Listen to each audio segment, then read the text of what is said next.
इस कहानी की लेखिका राधा गोयल जी हैं। गली जाजमपुरिया भाग 3। ससुराल में सभी का बेहिसाब प्यार मिला। पड़ोस में भी बहुत सारे ननद देवर थे और मेरे अपने भी 4 देवर थे। एक देवर नौकरी करता था, बाकी 3 पढ़ने के लिए जाते थे। गर्मियों में जब मैं शौच के लिए जाती थी तो एक के हाथ में मेरा तामलोट, बाकी 3 लोग जीने में मुझे पंखा झलते हुए चलते थे, जिससे कि उनकी प्यारी भाभी को गर्मी ना लगे। घर में भी काम करते समय मुझे घेरे रहते थे। अपनी माँ की बात भले ही ना सुने, लेकिन मेरा कहना मान लेते थे। कई बार तो उनकी माँ मुझसे ही कहलवाती थी कि महिमा, तू ही यह काम करने के लिए कह, तेरी बात मानकर काम कर देंगे। एक बार मेरे भाई और जीजा जी मुझे लिवाने के लिए आए हुए थे। उन्होंने जीने में पंखा झलते हुए जाने का तमाशा देखा। उन्होंने देखा कि एक देवर तामलोट लेकर आगे आगे, उसके पीछे मैं, उसके पीछे 2 देवर पंखा झलते हुए, उसके बाद नीचे ही खड़े रहे, नीचे ही मेरे हाथ धुलवाए, फिर पंखा झलते हुए मेरे पीछे पीछे ऊपर आए। जीजा जी मेरे मायके में जाकर कह रहे थे, अब समझ आया कि इसका दिल यहाँ क्यों नहीं लगता। वहां तो इसके चमचे नहीं, कड़छे हैं जो इसका तामलोट तक लेकर चलते हैं और पंखा झलते हुए इसके साथ साथ चलते हैं। माँ को बड़ा आश्चर्य हुआ। सुविधाओं में पली उनकी लाडली बेटी किस तरह के अभावों में जी रही थी। ऐसे शौचालय में मेरी बेटी कैसे जाती होगी? स्नानागार नहीं है तो कहाँ नहाती होगी?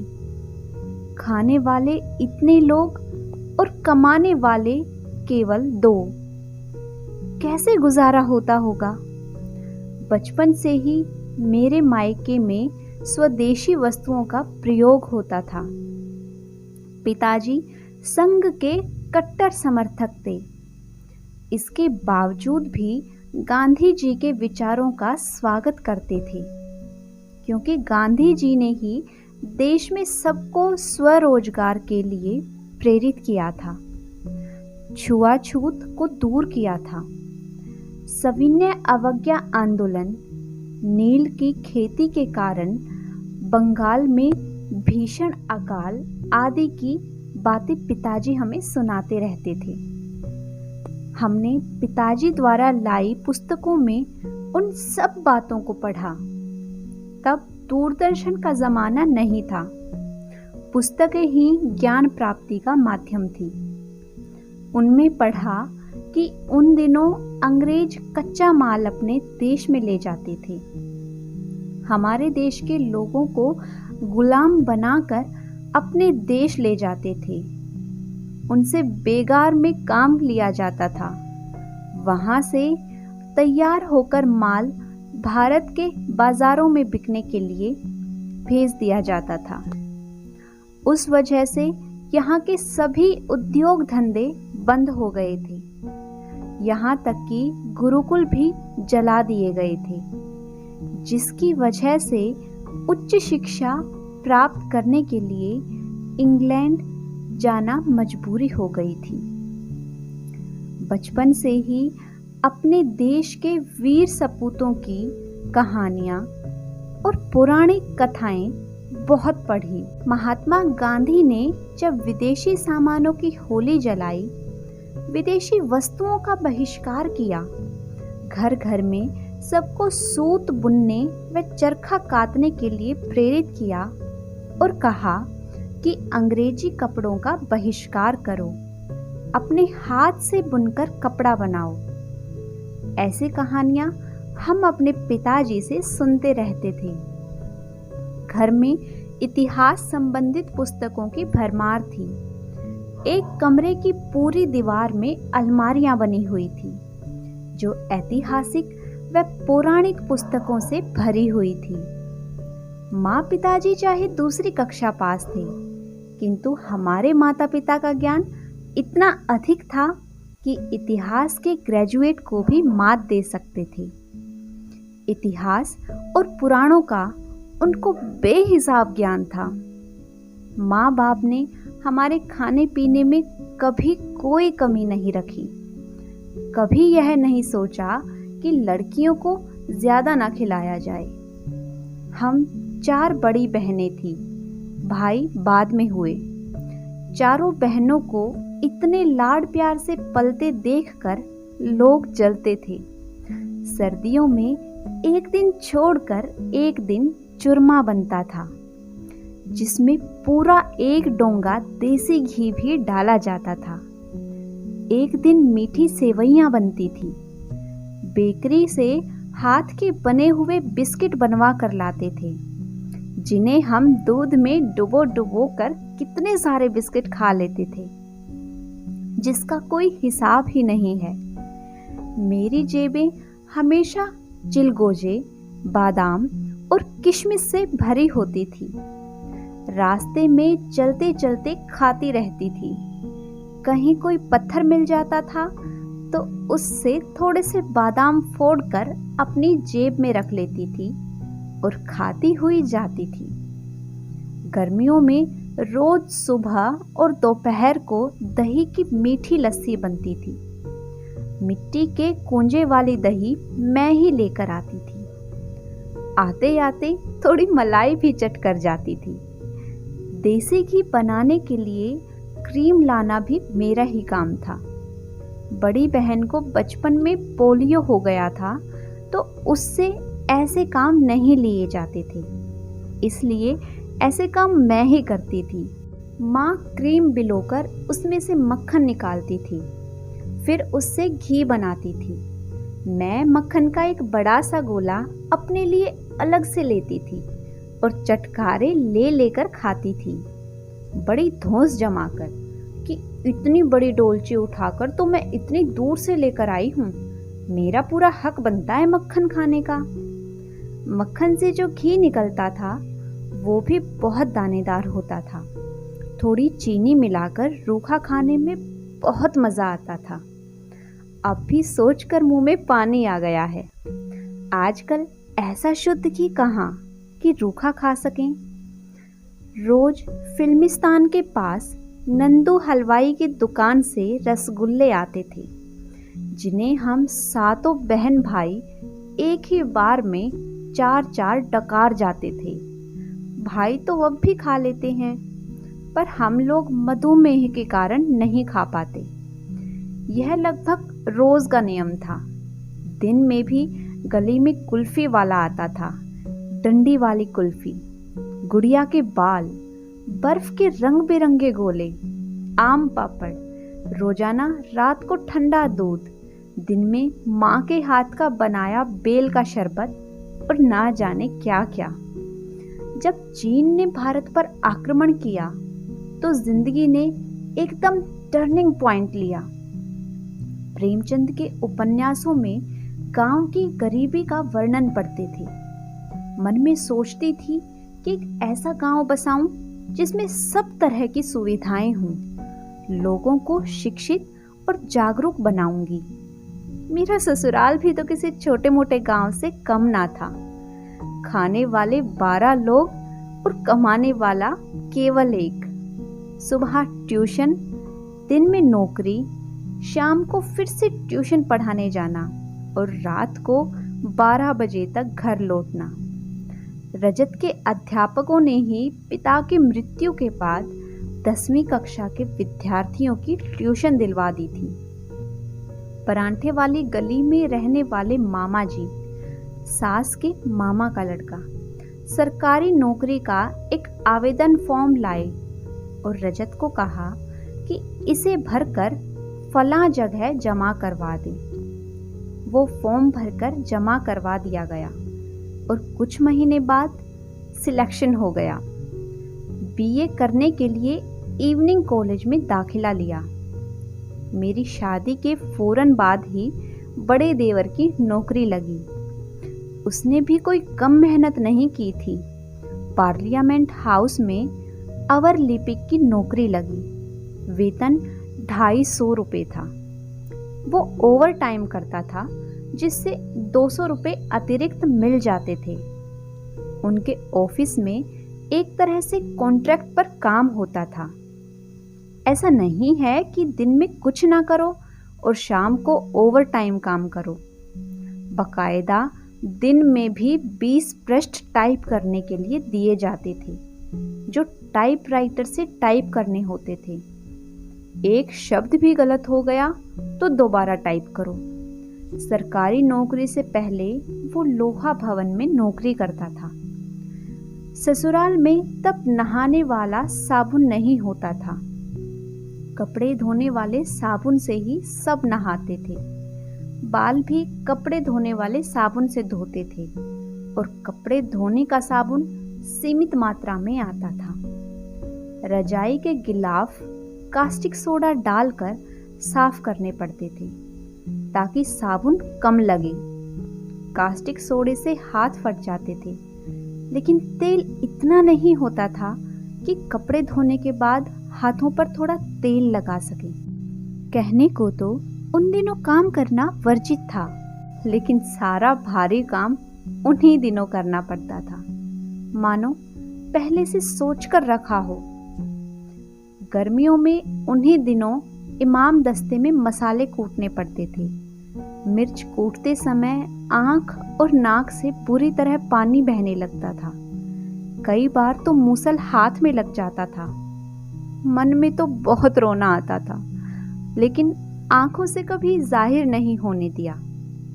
मायके में कभी मसाले नहीं कूटे, कभी रजाई में धागे नहीं डाले, कभी बड़े बड़े बर्तन साफ नहीं किए। रजाई में धागे बाजार से डाल कर आते थे। बड़े बड़े बर्तन नौकर साफ कर देता और मसाले बाजार से पिसवाते थे। लेकिन यह भी तो मेरे लिए एक चुनौती थी, जिस पर मुझे विजय पानी थी। इमाम दस्ता दूसरी मंजिल से भूतल पर ले जाकर मसाले कूटने पड़ते थे। बड़े बड़े पीतल के ड्रम और भगोने उन्हीं दिनों मांजने के लिए कह दिया जाता था। अंगीठी की राख में सूखे मांजने पड़ते थे, जिसमें ज्यादा मेहनत लगती थी। बर्तन धोना वर्जित था। रसोई में हाथ नहीं लगा सकते थे। कहने को तो रसोई में हाथ नहीं लगा सकते थे, लेकिन उसके अलावा ना जाने कितने ही काम करने पड़ते थे।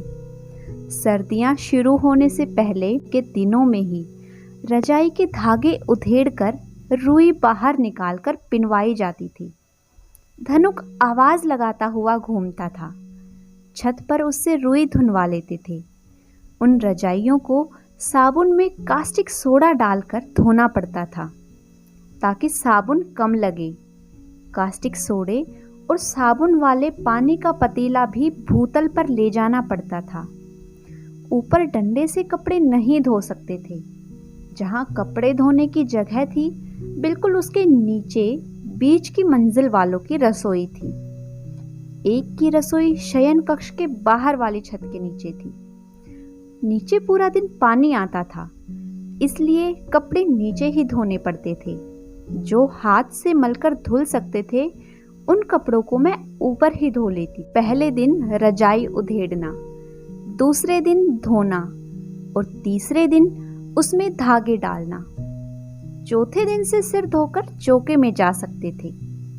मायके में तो ऐसे में बिस्तर में पड़े पड़े उपन्यास पढ़ते रहते थे, लेकिन ससुराल में तो समाचार पत्र तक नहीं आता था। आज रजत की डायरी पढ़ी। उसमें लिखा था, 1970 में मैंने मेरी भावी पत्नी को बिरला मंदिर में देखा। मेरा दोस्त रमेश मेरे साथ था। उसने 5 से 10 मिनट तक मेरी भावी पत्नी से बातचीत की। मुझे आज तक याद है, मैंने उससे कहा, मैं नौकरी करने वाली जीवन संगिनी चाहता हूँ, क्या तुम नौकरी करोगी? उधर से हिंदी में जो वंडरफुल उत्तर आया, नारी घर की शोभा होती है, वो घर में ही अच्छी लगती है। आज तक मुझे याद है उसका उत्तर इतना प्रभावशाली था कि मुझे यह समझने में देर नहीं लगी कि 22 वर्ष की लड़की अपनी उम्र से कहीं अधिक योग्यता रखती है, जिसको ऐसे प्रश्न का उत्तर देने में 1 मिनट नहीं लगा। और हमें उस बात का बुरा भी नहीं लगा, क्योंकि मैंने पाया कि ये मेरे लिए एक अच्छा भविष्य साबित होगी, जो वास्तव में सत्य साबित हुआ। बहुत पुराने विचारों के होने के बावजूद मेरे सास ससुर को अपनी बेटियों पर बहुत गर्व है। शायद रूढ़िवादी विचार इसलिए थे कि उनकी 4 लड़कियां थीं और उन्हें हर समय डर लगा रहता था। मेरे सास ससुर को कभी यह पता नहीं लगा कि उनकी पुत्री और हम में क्या बातचीत हुई, क्योंकि हाँ या ना कहने के बारे में उन्हें अपनी पुत्री के विचारों के बारे में पता था। मैं मानता हूँ कि मेरी पत्नी के मायके और मेरे परिवार की आर्थिक स्थिति में जमीन आसमान का अंतर है, लेकिन फिर भी उन्होंने अपनी पुत्री का संबंध ऐसे घर में किया। शायद उन्हें अपनी पुत्री पर विश्वास था कि वो हर परिस्थिति का सामना करने में सक्षम है, और मैं भी यह गर्व से कह सकता हूँ कि मेरी पत्नी ने जीवन में हर कदम पर मेरा साथ दिया। यह पढ़कर फिर पुरानी बातें याद आ रही हैं, वह भी तब जबकि सब अपने घर में सुखी हैं, लेकिन विचार हैं कि रुकने का नाम ही नहीं ले रहे। छोड़ो, जो विचार आ रहे हैं उन्हें दिल में क्यों दबाना, उड़ने दें उन्हें पंख लगाकर, दे दें उनको शब्द, लिख डाले मन के जज्बात। महिमा ने सोचा और बस मन बेलगाम सोचता चला गया और कलम चलती रही। जब मेरा विवाह हुआ तब पता लगा कि मेरी बड़ी ननद को वो दिन नहीं आते थे। दाढ़ी मूछ भी आ गई थी। शायद इसीलिए उनका स्वभाव बेहद गर्म था, जो अस्वाभाविक नहीं था। किसी भी लड़की और उसकी माँ के लिए यह बेहद पीड़ादायक है। माँ बेटे से नहीं कह सकती थी तो मुझसे कहा। मैंने यह बात रजत को बताई। ननद का एक छोटा सा ऑपरेशन हुआ। मुंह पर उगाए बालों के ट्रीटमेंट के लिए कनॉट प्लेस जाना पड़ता था, जहां इलाज के 100 रुपए रोज लगते थे, जो उस जमाने के हिसाब से बहुत बड़ी रकम थी। उसके अलावा एक क्रीम भी थी जो रोज लगानी होती थी। 1 हफ्ता हर रोज इलाज चला, फिर सप्ताह में 1 दिन और फिर महीने में 1 दिन। शुक्र है कि सारे बाल साफ हो गए और दोबारा नहीं आए, क्योंकि लेज़र ट्रीटमेंट था। वो कराने से दोबारा बाल नहीं आते। हल्के फुल्के आ जाते थे तो उनको प्लकर से हटा लेती थी। इस बात के लिए रजत की भी तारीफ करनी पड़ेगी कि उन्हें खर्च के लिए कभी परेशान होते नहीं देखा। घर की ज़रूरतें पूरी करने के लिए दिन रात मेहनत की। बाद में बड़े अच्छे घर में ननद का विवाह हुआ। हमारी औकात तो उनके घर के सामने कुछ भी नहीं थी। लड़के के दादा का बहुत बड़ा कारोबार था। पूरे गांव में उनकी ज़मीन थी।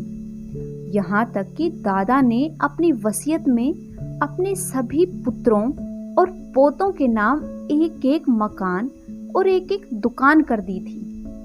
लेकिन किस्मत ने ऐसा खेल खेला कि दादा की मौत के बाद व्यापार एकदम चौपट हो गया। एक बेटा यानी मेरी ननद के ससुर गांव में रहते थे, बाकी सभी बेटे दिल्ली में रहते थे। ना तो ननद के ससुर ने कभी कुछ कमाया, ना ही उनके पति ने कभी उस व्यापार की तरफ ध्यान दिया। और दादाजी की मौत के बाद जो व्यापार इतना फल फूल रहा था कि सन 1971 के ज़माने में 20,000 रुपए से दिवाली पूजी जाती थी, वो व्यापार बिना किसी देखभाल के एकदम ठप हो गया। 20,000 रुपए की दास्तान बहुत रोचक है। एक बार हमारे यहाँ एक बुजुर्ग आए। हमने आदरपूर्वक उनको बैठाया और उनके आगे चाय बनाकर गिलास में दी।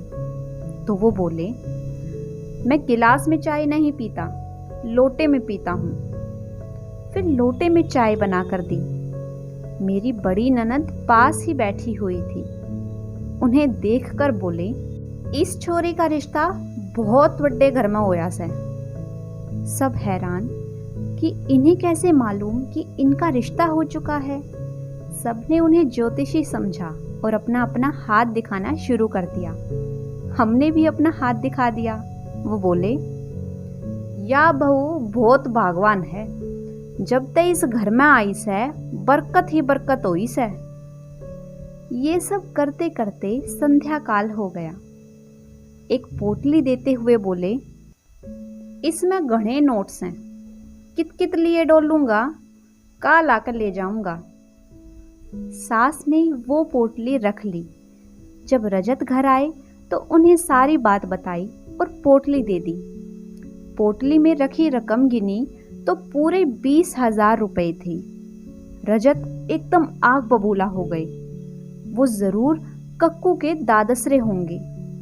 किसी अनजान को कोई इतनी रकम क्यों देगा? बाद में पता लगा कि वो सचमुच उनके दादा ससुर ही थे। रजत ने लोटे में चाय दिए जाने की बात से समझ लिया था। आगे की कहानी जानेंगे अगले भाग में। तब तक अगर आपको आज की मेरी ये कहानी पसंद आई है तो वीडियो को लाइक कीजिए, शेयर कीजिए।